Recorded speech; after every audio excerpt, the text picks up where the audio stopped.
Punit, you've just completed 25 years. So we won't spend much time talking about those 25 years. We'll talk about the 25 years to come. So first, what are your focus areas in the time to come?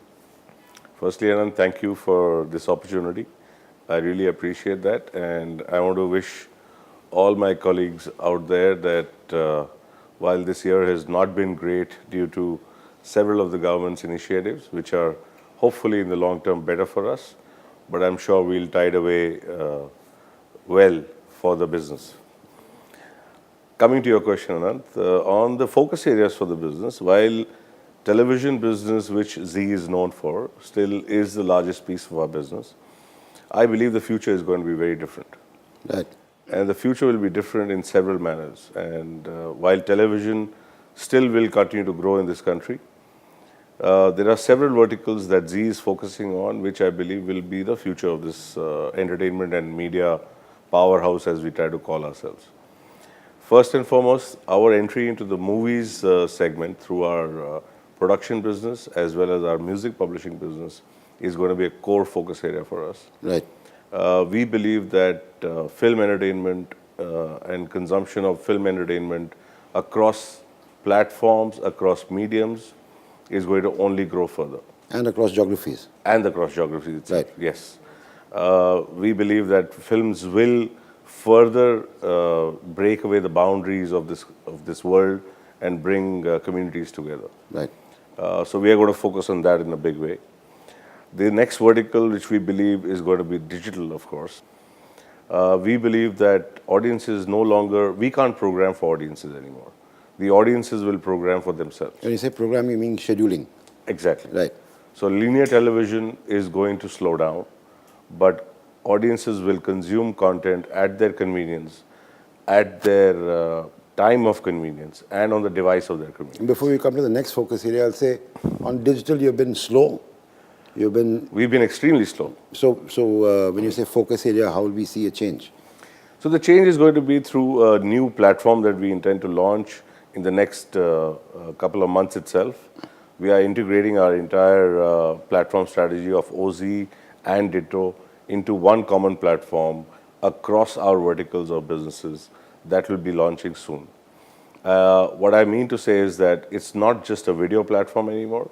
We're going to build a platform that will go from text to video to even e-commerce in the future. So that was the second piece that we are working on. And finally, I believe that something that nobody in this country is focusing on is the live entertainment space. Right. And when I say live entertainment space, I mean spanning from concerts to food festivals to theater-going audiences. The infrastructure in this country is lacking so much that nobody's really focusing there. But we believe that is another vertical of the future. So how will you deal with the infrastructure problems? I mean, you look at people like NH7 who tried to make a name for themselves in the live space. One of the biggest complaints they have is one is infrastructure, one is government regulations state by state to navigate these two things. Unfortunately, my peers in the industry are focusing only bringing talent from the outside India into India. Right. Whereas I want to work on taking the best of the Indian talent to the global world. Right. And therefore, we can afford to invest in infrastructure ourselves. Right. And that's how we want to build this entire business up. Today, it's pennies compared to what you see in our balance sheet in terms of our financials. But I believe going forward in the next 5 to 7 years, 10 years, this is going to be a very big business. So you've spoken about television, spoken about your films, you've spoken about digital, you've spoken about live entertainment. So what's the next cornerstone of your focus areas?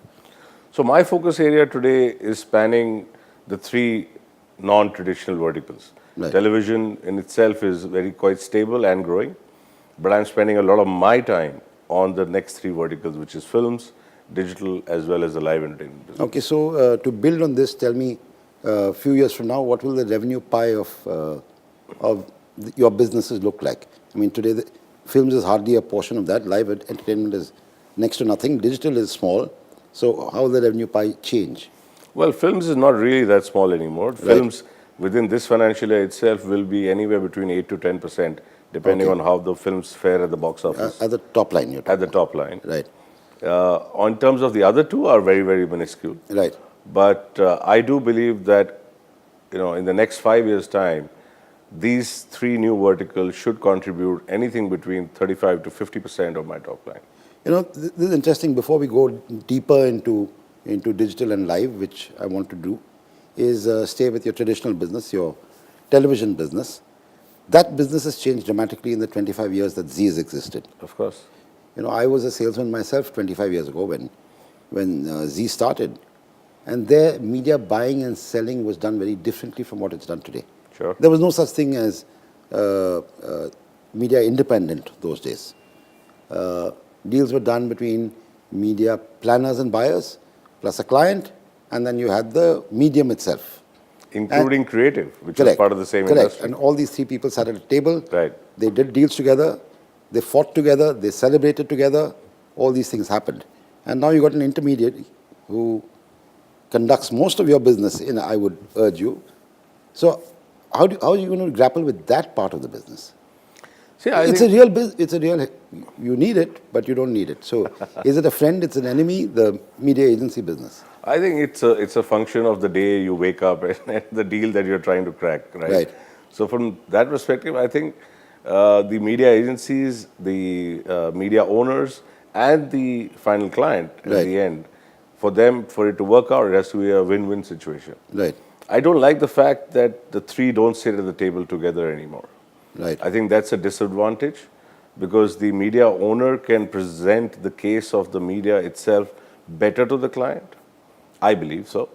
And while the media agencies work for the interest of the client, they don't really appreciate the media owner's asset value all the time. So, is the media agency your enemy in a way, or?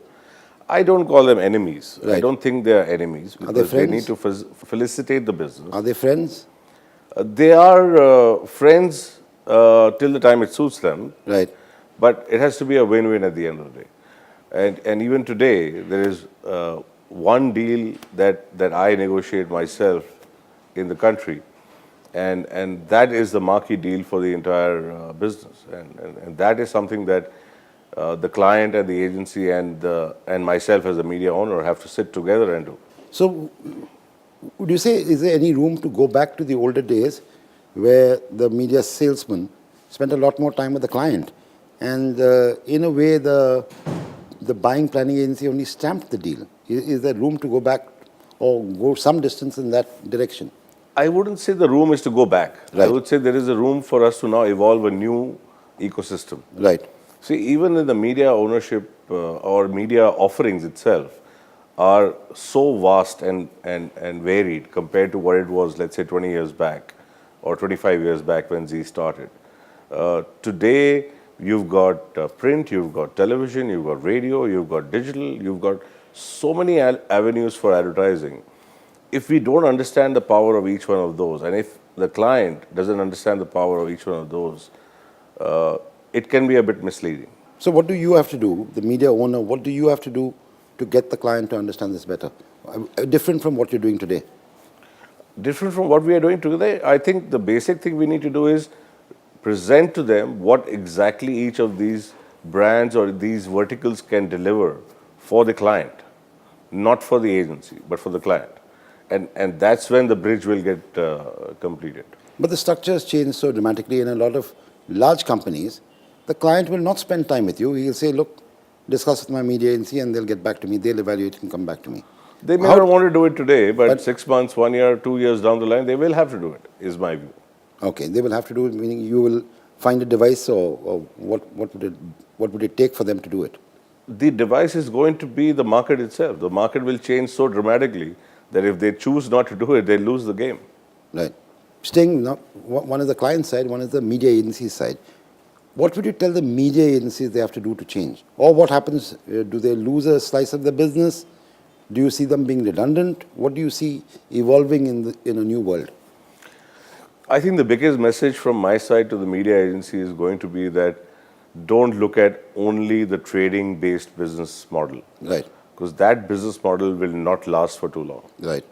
And they need to become true partners both on the client side and the media owner side for it to be a win-win situation for all. Right. in the last, almost a year to the date. So demonetization was November 8th. We've had demonetization, then we've had GST. And from what I understand anecdotally, all the big broadcasters have had huge tussles with all the big media agencies. It's not Z, it's Z Star, Viacom 18, all of them have had big tussles. It's been a very fractious year for all of you. Sure. So, why did this happen and how do you prevent it from happening again? Why can't this be an amicable, like you said, why can't it be win-win? What stops it from being a win-win? No, I think the business model itself prevents it from being a win-win today. Right. Whose business model? Each one of us. Right. Because our objectives are so different. Right. As a media owner, my objective is to maximize the advertising revenue that I need to generate in a quarter, in a half year, in a full year. Right. And especially given that I'm a listed entity, unlike Right. most of my peers in this country. Right. The media owner's objective, the agency's objectives are very different. They need to look at their P&Ls, their cost structures, etc. Right. Plus, the advertiser, which is the main client, if his product is not moving in the market, I can't expect him to be spending money on media. Right. Because his business model also needs to be sustained. Right. So it's because we don't sit across the table from each other and discuss these issues timely enough is where the issue starts. Now, this sounds nice in theory if we don't sit across the table. So, who's going to bell the cat? Who's going to start sitting across the table from the client? Are you going to do it? Is your company going to do it? Or, it's nice. You could say this again. You could have said this 6 months ago. You can say it 6 months from now. I don't need to say it again because Right. I'm demonstrating what I'm doing. Right. In what way? In the sense that one of the key marquee deals that I just talked Yes, about, right. We had a celebratory dinner just last week where we celebrated the deal. Right. And I'm sure we celebrated it given the fact that it was a win-win for the client, for the agency, and for us. Right. And that's the reason for the celebration. So Right. we are already starting to move towards that direction. Is that unstoppable now, that this construct of not really going back 25 years, but understanding the virtues of the good of the 25 years and bringing them back today? Is that going to be a norm? Absolutely. It has to be the norm. It has to be the norm, and it has to now move to the other verticals that we just talked about. Because today that we are still implying that only from the television business. Now, staying with television, Punit, one of the problems which has caused this funny relationship is measurement. I know you have very strong views on measurement, and you've been a part of a small team trying to change measurement for the better. So, where is the measurement now? Where is BARC now? How does it help you make deals or not make deals? When I say you, I mean television business as a whole. See, in my view, television in absolute terms has grown. Right. Right. If you look at what BARC has achieved over the last 12 months, I mean, this is the first year where we've had consistent 12-month data for both urban, rural combined, right?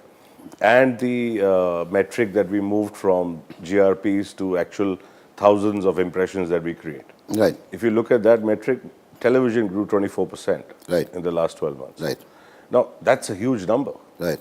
Right. From that perspective, we need to recognize that number. Who's the we that needs to recognize the industry. Right. The industry, you're talking about the ecosystem. I'm talking about the ecosystem. I'm talking about the client, the agency, and the media owner today, right? I mean, we buy one media today at a certain metric of measurement. Right. We buy another media at another metric of measurement. Why can't we move to a uniform metric of measurement and buy every media at that? Right. Right. That's the biggest problem today. Yeah. I mean, because we are willing to live with CPRP as a currency, Right. we will never move to the next stage of growth. No, but this CPRP, CPM kind of debate we've had for the last, I would say, 15 years now, and it's not moved. When is the client going to pay for the number of audiences as opposed to rating points? Unfortunately, the problem is till the media owner doesn't say no, nobody moves. So who's going to say no? So when will that happen? No, that's the point. It's 15 years one has heard this. I think it was Vikram Sakhuja who made a strong case in the early 2000s saying we should move to... yeah, absolutely. I remember those days. I mean, so CPT, that when I was heading BARC, I've been, I have been propagating this whole issue about CPMs since the longest time I can remember. Right. But obviously, the industry is fragmented from that perspective. I mean, if it was 25 years ago, it was one channel Right. that brought the entire industry into this country. Right. Today, you've got 800 channels, 650 active channels. I mean, these are the kind of numbers I keep hearing. Not that I view 650 channels from my Right. perspective, but Right. the fact of the matter is that I think we all need to understand the fact that it will become unsustainable. I mean, look at it this way. Media agencies hire so many planners and so many people to do post-evals. Right. I mean, if you move to a single metric of currency, your cost structures will be very different, Right. right? I Absolutely. mean, there itself, I can tell you that the cost structures will change for the entire industry. But it is moving from CPRP has always sounded like a good plan for everybody. It sounded like that. Yet it's not happened. The move hasn't happened. So what is stopping it? It's the fear. Fear of what? It's the fear that from tomorrow itself, my cost will go up to 250%. So it's happened in other industries. So that's a new normal which you get used to. We've got used to an 18% GST or 28% GST or whatever slab it is. It's a new normal. Or including the fact that when we went to the 12-minute Absolutely. ad cap rule. Right. Right. So we all moved. Right. Or digitization. Or digitization Right. for that matter, yeah. So it's a matter of the industry coming together and saying, this is the date, we will all move. And this is the path to converting everything to CPM. Right. Right? Because no media owner that I know of, that I have spoken to today, is saying that move everything overnight. We are saying, let's lay down the path for us to move. I don't know whether it's 18 months, 2 years, 3 years. I don't know what the right answer is. Right. But it needs to start. But who's going to bell the cat? Is it the AAA the Y? Is it IBA? I mean, Unfortunately, it's going to be the IBF. IBF, right? Yeah. So, why do you say unfortunately? Because the interest of IBF is far more aligned towards CPM Right. than anybody else's in the short term. Right. So, do you see? And so it seems, at least for the So, industry. do you see this happening in the near future? Do you see the move from CPRP happening in the near future? If I get the support of my peers in the industry, I'm sure it can happen. Right. So, Punit, staying with going back to your core business in a way, you spoke about your focus areas, rather. You spoke about how digital is going to be a very big part because your eyeballs will go from eyeballs on television to eyeballs on other devices. Now, the money will also follow. But the money on digital, if we look at it as a CPRP or CPT, much lower than the money you get on television. So how do you deal with that monetization? So, firstly, I don't look at it as the fact that eyeballs will shift from television to digital. Right. Let's just take India as an example Right. only for now. Right? India today is a 65% TV penetrated market. Right. Of those 65%, also 94% are single TV households. Right. Whereas the general population of a single household will be 4.2, 4.3, whatever, whichever data you look at. Today, digital is offering an incremental content consumption opportunity in this country Right. for us to monetize. So therefore, in the short term, I don't expect that the traditional television revenue will shift towards digital. Right. I think we're going to create a new ecosystem of an incremental audience base that will emerge going forward. Let's look at the global trends. In the global trends, definitely eyeballs are shifting from the traditional linear broadcast of television to the digital form of the consumption of content. There, the subscription models are so strong that any loss on the advertising front is still not that painful for traditional companies like us. They're used to paying for content and paying happily for content. Correct. And that ecosystem will emerge in India too, as long as you create content which to an individual is appealing enough. And therefore, they are willing to pay for it. If you look at today, with just about 200 million OTT platform consumers in this country, right, in a population of what, 1.3 billion. I think with technology, as bandwidth costs, etc., come down further, the penetration of OTT will increase even to a larger extent, and consumption of content will start to happen. I do believe from moving from the traditional form of television, which is the power of N, to the power of one, is what the digital platform will offer us. Punit, the problem is now we've got, as we get more digitized and as we go more digital, the power of avoiding ads rests with the consumer. So, and therefore, there's pressure to get your revenue only as subscription or pay-per-view or whatever that is. You've got TRAI on the one hand, which dictates so much. On digital, you don't have that problem. Sure. But on television, you do have that problem. Sure. So how do you think you add avoidance and still maintaining your revenues from advertising? Your overall revenue pie, how do you manage that? As you rightly said, Anand, the power shifts to the consumer's hand. Right. So if the consumer wishes to consume content without viewing advertising, Right. they would be willing to pay for it. Right. Now, whether that is through a transactional video on demand format or a subscription video on demand format. There is a third piece to this which I have been talking about, which very few have taken notice of, is that we need to, as India, as this country is, we need to create a third piece, which is download and view offline. Right. Because in our country, the bandwidth costs are so prohibitive today that we need to create that option for consumers. And that's what Z intends to do. So- right? So, and the moment the consumer comes back online, all that data is transferred back Right. in terms of what he's consumed, what ads he's consumed. If he's not consumed ads, he's only watched the subscription service or the transactional service, and therefore you get paid for it on that manner. And one of the strengths that your company has had over the years is in the distribution revenue. You'll have been pioneers in distribution, and you've moved on, and now you got the DTH revenue as well, plus your merger Cable, with etc. Videocon. Yeah. Then you got City Cable. You got a hell of a lot of distribution assets. So how do you see the distribution revenue changing over the next few years as people go digital? So I believe that the country is large enough, or the world is large enough for all technologies to coexist. There will be an audience set that will consume DTH services.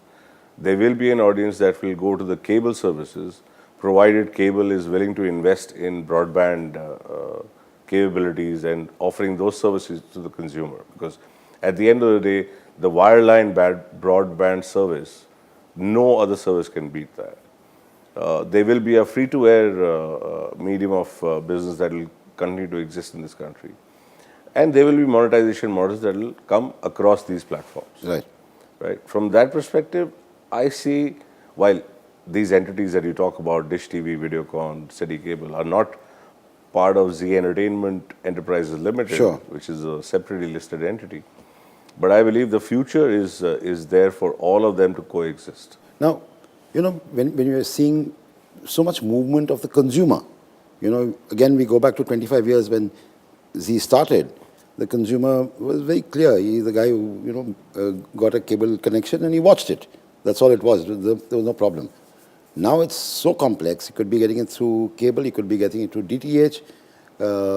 You could be getting it through, on his OTT. phone, whatever it is. Right. So now you, in a way, have to help the advertiser navigate this and find the viewer wherever he's going. So what's the role that you're playing in helping an advertiser? The large advertisers, they're as confused as anybody else today. So how do you help that? What's the role that you play in helping the advertiser navigate this? Well, today we are not doing much on that. I think the only technology that currently exists, which is effectively doing it, is the split beam technology that we've seen from our friends down in Bangalore. Right.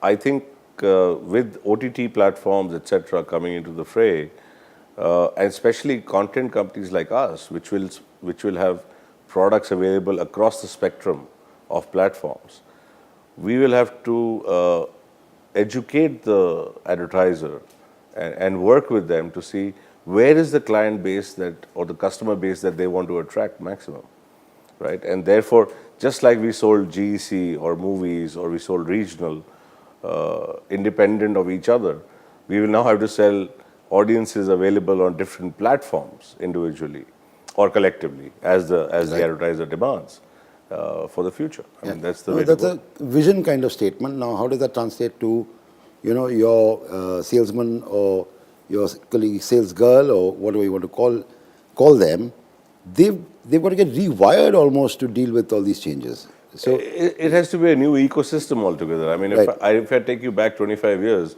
we sold one channel, right, right? From there, we went to sell a bouquet of channels, which were bundled together and sold to the advertiser. And then came the 2000s, where we realized that unbundling and selling these channels will create far more value, both for the advertiser and for us. Similarly, going forward, it will be now platform agnostic viewer that we are trying to reach. And if the sales teams, my sales teams, or the buying teams of the client or the agencies are not geared for it, some kind of change will have to happen. okay, now I'll urge you that as the ecosystem gets more complex, the larger advertiser is tempted to use the intermediary, which is use the media agency, media buying agency, to deal with you because they don't want to deal with these complexities. And that's not good for you. When I say you, for the broadcaster or for the content owner, so to say. But that is the easy way out. I mean, I don't want to deal with this, so send me a Well, plan, if I can give you a candid answer, Yes, in the mid to long term, it's not good for them either. right, To just depend on the intermediaries, to not having to deal with the problem. right, Because it's as much as understanding their own product is how to market that product and to the consumer that they want to market it to. So if they choose not to understand it, that would be a mistake on their part. So again, like I asked earlier, who's going to bell the cat? Who's going to take the first step and tell the advertiser, hey, we need to understand this is a new world and we need to start talking about dealing with ourselves, each other differently. So in this case, now I will put it differently. Fortunately, it's going to be the media owner that's going to do it. Right, Because the media owner understands the value of the consumer that it attracts through the content that it creates. And we are best poised to explain it to the customer. right. Our customer being the advertiser. Okay, to come to your next focus area, which is films. Now, somehow, films is not something that is traditional. You've not done it for 25 years. It's a recent development. Why are you getting into films at all? I mean, on the face of it, it's a risky business, and Z has been famous for not taking large risks, except at the very beginning, I would guess, when Dr. Subhash Chandra gambled and started Z. But after that, it's been a very, very careful company. Well, while we have been a very careful company, but it's not true that we have not taken risks Right. after the initial periods where Dr. Subhash Chandra launched the company. I mean, we've taken risks where we've entered markets like Tamil Nadu, where the incumbent player is so large that even the thought of competing with them is very difficult. I think of the people who are present in the southern markets today, Z was the last entrant, right? All others entered through acquisition or inorganic opportunities. Right. Z was the only one that went in there in greenfield and made a success out of it. Right. It is our own dedication that we try digital much ahead of anybody else. While we went wrong in our strategy, Sure. that does not mean that we didn't take the risk of doing Right. it. Right. Right. So that is one correction for you, Anand, that I Yes. wanted to make. Thank you. I stand corrected. Coming back to the moot question of why films now, I think the easy answer would be to say that because we are consumers or buyers of most of the rights ourselves. Right. That would be an easy answer to say that that's why I entered the film business. But truly, I believe that the fact that the market segments that go to view films are not television consumers. And my objective in the long term for this company is to grab maximum time share of the consumer. Right. And films form a critical part of that. And films is not just production of films. It is from music publishing to the film production, then satellite, then digital, or now even we can think about digital first and then satellite, right? So those days have already come. So you're trying to get the entire spectrum of the consumer's mind space when it comes to entertainment. So somebody asked me a question the other day, who's your competition, Punit? I said, any activity that takes your attention away from my business is my competition. Right. So you go to a restaurant to eat, that's my competition. So are you gonna it's get as into- simple as that. So are you going to get into restaurants?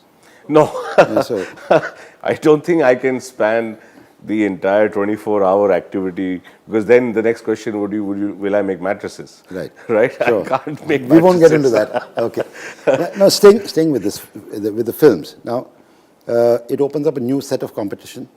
So say you'll be competing theoretically with say, Red Chillies of a Shah Rukh, or you'll be competing with a Karan Johar, an Ekta Kapoor. You'll be competing with all these people who today are no threat, where you're no threat to them and they're no threat to you. Tomorrow you do become a threat. For example, your movies might clash. Your release dates might clash, for example. And so a new sort of conflict arises also. So how do you manage that? So that conflict has always existed in our life when we were running the television business only, right? I competed with Star, I competed with Sony, I competed with Sun, I competed with Viacom. Right. And our show's launch dates coincided. Right. But life went on, Right. So at the end of the day, the product will speak for itself. It's not about whose film it is. It's about what kind of film have you made, how good is the film. And the consumer will choose that, yes, I like this or I like that. And that's what, at the end, there are only 52 weekends that I have to choose from, right? Right. And then films will clash, films will compete. That's the reality of life that we have to live with. Right. There's a new paradigm in films now. It's about the one big Friday, perhaps one weekend decides the fate of a film in many ways. So it's a marketing machine that has to be in place, and we've seen the success of many marketing machines where a bad film, well, shall we say, critically criticized film does well at the box office because it's marketed well. So do you have that marketing machine in place today? If you ask me 100%, no. Right.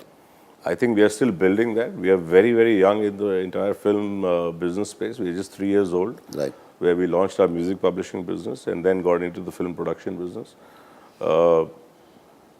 While we have had far more success in the regional languages like Marathi, etc., we are yet to do a lot more in the Hindi space. Right. Unfortunately, the film space for us gets compared only from a Hindi language perspective, but I think there is a much more depth in the regional language that we can see.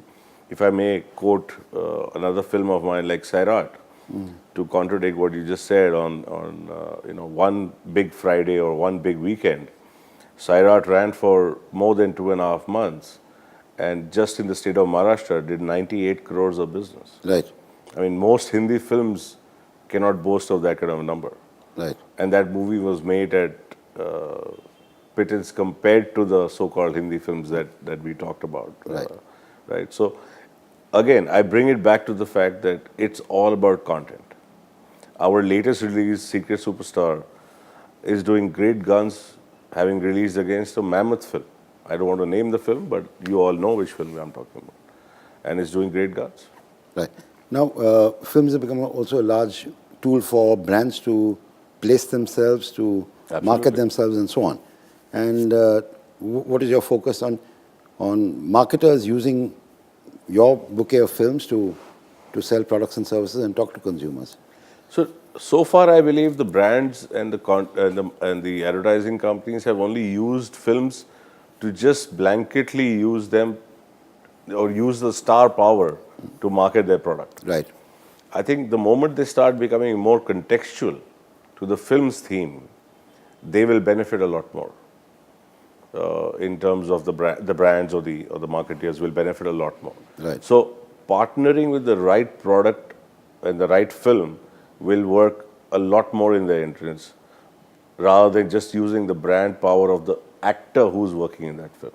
So that again, how do you talk to the brands? How do brands know that there's this new film coming up 6 months from now, 1 year from now, whatever it is? How do brands know? What is the machine? Will they go back to their media agencies and then you go through the same loop as you're going on television? No. That is yet to be discovered. I think it's still happening through the media agencies, unfortunately. And it happens where the marketing manager has a personal liking towards a film or towards A certain star actor or a star, right. where these integrations are happening today. But going forward, they'll have to become far more constructive in nature, where as these studios, I can showcase my slate of the next 5, 10, 15 films that are upcoming, and even share my script level details with them Right. for them to come and partner with us. So, we spoke on television, we spoke on digital, we spoke about films. And then there are other pieces in the larger Z stable, which is radio and print, where you have interest in. The live we'll come to later. I think a longer conversation is required. But radio and print, your group has bought into radio, made large investments. Yes, You in have, another entity. in another entity, Not in yes. Z Not in Entertainment. Z. And then, of course, you have DNA as a newspaper. You have Vion as a channel, which you launched recently. So how do these pieces fit into a whole pie when it comes to you? I step out of Z Entertainment and talk about those. Yeah, so while radio and print as a business are not part of Z Entertainment Enterprises Limited, they are part of a separate company of the group. I do believe that radio in India has a distinct opportunity even going forward. If you look at, we are the only country in the world where 61% of radio is consumed not in the car or Right. in the home, but on the mobile device. Right. And that's where the first introduction of digital happens to the consumer. Most of the people that you see with their earphones plugged into their ears are actually listening to FM radio. Right. And FM radio is truly the most local form of media penetration that you can achieve. Because it is so local, it is city-centric. And therefore opens up a huge opportunity for a company like us for attracting retail advertising. Right. And that's how we push them up the value chain from retail to all our other businesses. Coming to print, print is a really tough market to break into because it's a matter of habit. Even if you ask somebody tomorrow that which newspaper they read, despite what newspaper they read, they'll only recall a masthead which is cool to be talked about, right? So from that perspective, while print is still growing in this country, given that we've not achieved full literacy levels, but vernacular print will grow faster compared to English print. And we are present in English print, and therefore it is a slowdown that we are seeing. But it's a business that we still value, and we want to continue to nurture and grow. Right. You brought up the issue of both FM, the localization, and vernacular print. Now talk to you about languages. The languages suddenly are exploding across the country, and even in the digital space, we are seeing languages explode. You've got profitable businesses in Bengal, you've got profitable businesses in Tamil Nadu, in Kerala. So what's your focus on languages, Punit? On TV, you've done a lot, but outside of TV? So outside of TV, we have a great focus on languages when it comes to our digital platforms. Right. So we are already curating and publishing content in almost 8 languages outside of English for the country. On our new digital platform that we intend to launch over the next few weeks or maybe a couple of months, we will have content in 12 languages, of which 2 will be national, Hindi and English, and 10 non-Hindi and English languages. Content will be available to consumer to view. We will also have 11 user interface languages that we want to launch with, which will be a key differentiator for our product. And I believe this country, content consumption or entertainment consumption will only thrive in the preferred language of viewing, which is their own mother tongue. Okay. Now, one of your focus areas, go back to live. Now, live also is hugely dependent in many ways on local media, as in radio, local print. They form large supports for live. So how do you see live going?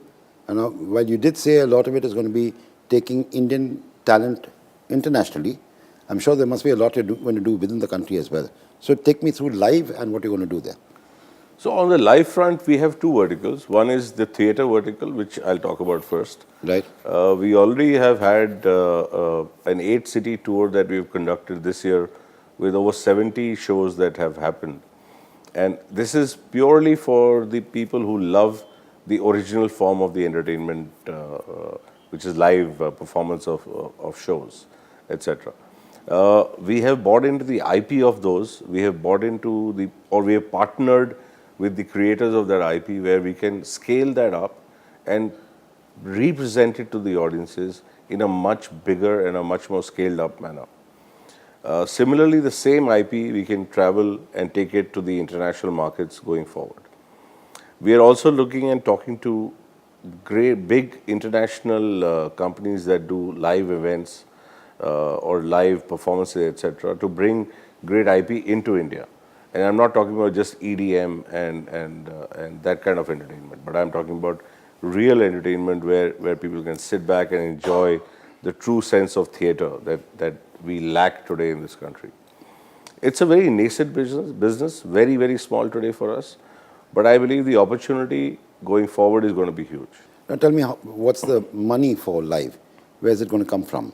I mean, there's obviously ticket sales, that's one, sponsorship is another, and brands getting involved is another. So how do you see that happening? So you kind of answered the question yourself. No, but some depth, please. So one of the first events, Anant, we did, which is still running, is called Baleno Wicked Weekends. Right.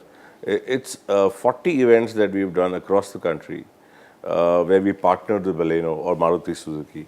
And they have done a great job in showing us the way forward, that they are willing to partner with us where even small audiences are integrated with our event business and the brand. Right. Right. So it's a cohesive mixture of the brand coming together, the media owner coming together, and audiences. Right. So we intend to do a lot more of these in the future coming forward. So we say they're paying for quality of audience rather than quantity of audience. Is that what you're saying? I would like to think so. Right. I would like to think so. I mean, if I give you a small example, the largest live business company in the world does a live event every 3.5 hours. Right. Right? Across the world. Now, why cannot we envisage that Indian entertainment can go across the world and entertain the world on that similar scale? So from that perspective, that's the objective that we are looking for. So, Punit, one of the, you've got all these wonderful pillars of media and everything that all the big media companies in the world have, but you got into sport very early and you've got out of sport completely. So why is that? So when I got into sports, Anant, 10 years back, we always felt that it's a business that will turn around in the next 2 to 3 years. Right. And this was always on the back of the fact that subscription revenue landscape will change in this country. Right. Right. We'll go from a 150, 180 rupee ARPU market to a 500, 600 rupee ARPU market. 10 years since then, we have still not moved the needle beyond maybe 250, 300 rupees. Right. And sports, traditionally as a business, will not move the needle unless the subscription revenues move. Right. Because advertising is so event-led that you can't sustain it over a 12-month period. Right. Right. So from that perspective, I felt that we could grow in these different verticals that we are investing behind much faster than waiting for the sports business to actually mature. Okay, so now I'll ask you the next question. Then, are you saying sports is not closed? That let's suppose ARPU does go up to 500, 600. Is there a case for Z to get back into sport? So my non-compete with Sony Pictures is till the February 2021. Right. Nothing in my business is ever closed. Right. We are always open to look at opportunities which we have let go. Right. Opportunities that may emerge in the future. And if the landscape of monetization for sports business changes, why not? We will relook at it. So now I'll come to the last question, the million-dollar question, which is about money. So how do you see the monetization of change between now and say foreseeable future, 5 years from now? How does the pie change? What is going to look like? How much will come from advertising revenue? How much will come from distribution? How much will come from live? I mean, if you can just take a punt on that. So as I said to you, that the new verticals, the three that we talked about, Right. right, if they are less than 35-40% of my revenue in 5 years' time, I'll be very, very disappointed. Right. Right. So if today Z is at, let's say, ballpark 7,000 crores of top line, and it's growing at a CAGR of whatever, 12, 13, 14%, that's the kind of number we are looking at coming from the new verticals Right. in itself. Having said that, television itself is still growing. So the race for the new verticals to compete with television, both on advertising and on the distribution revenues, is going to be that much more tough and difficult. But as I said to you, that the film vertical this year itself will achieve 8 to 9% of our top line numbers. I'm pretty confident that this company is now ready for that level of growth and to take it to the next level, from an $8 billion kind of company to the next level of maybe $50 billion company. Perfect. Thank you. All the best, Punit. Thank you, Anant. Really appreciate this.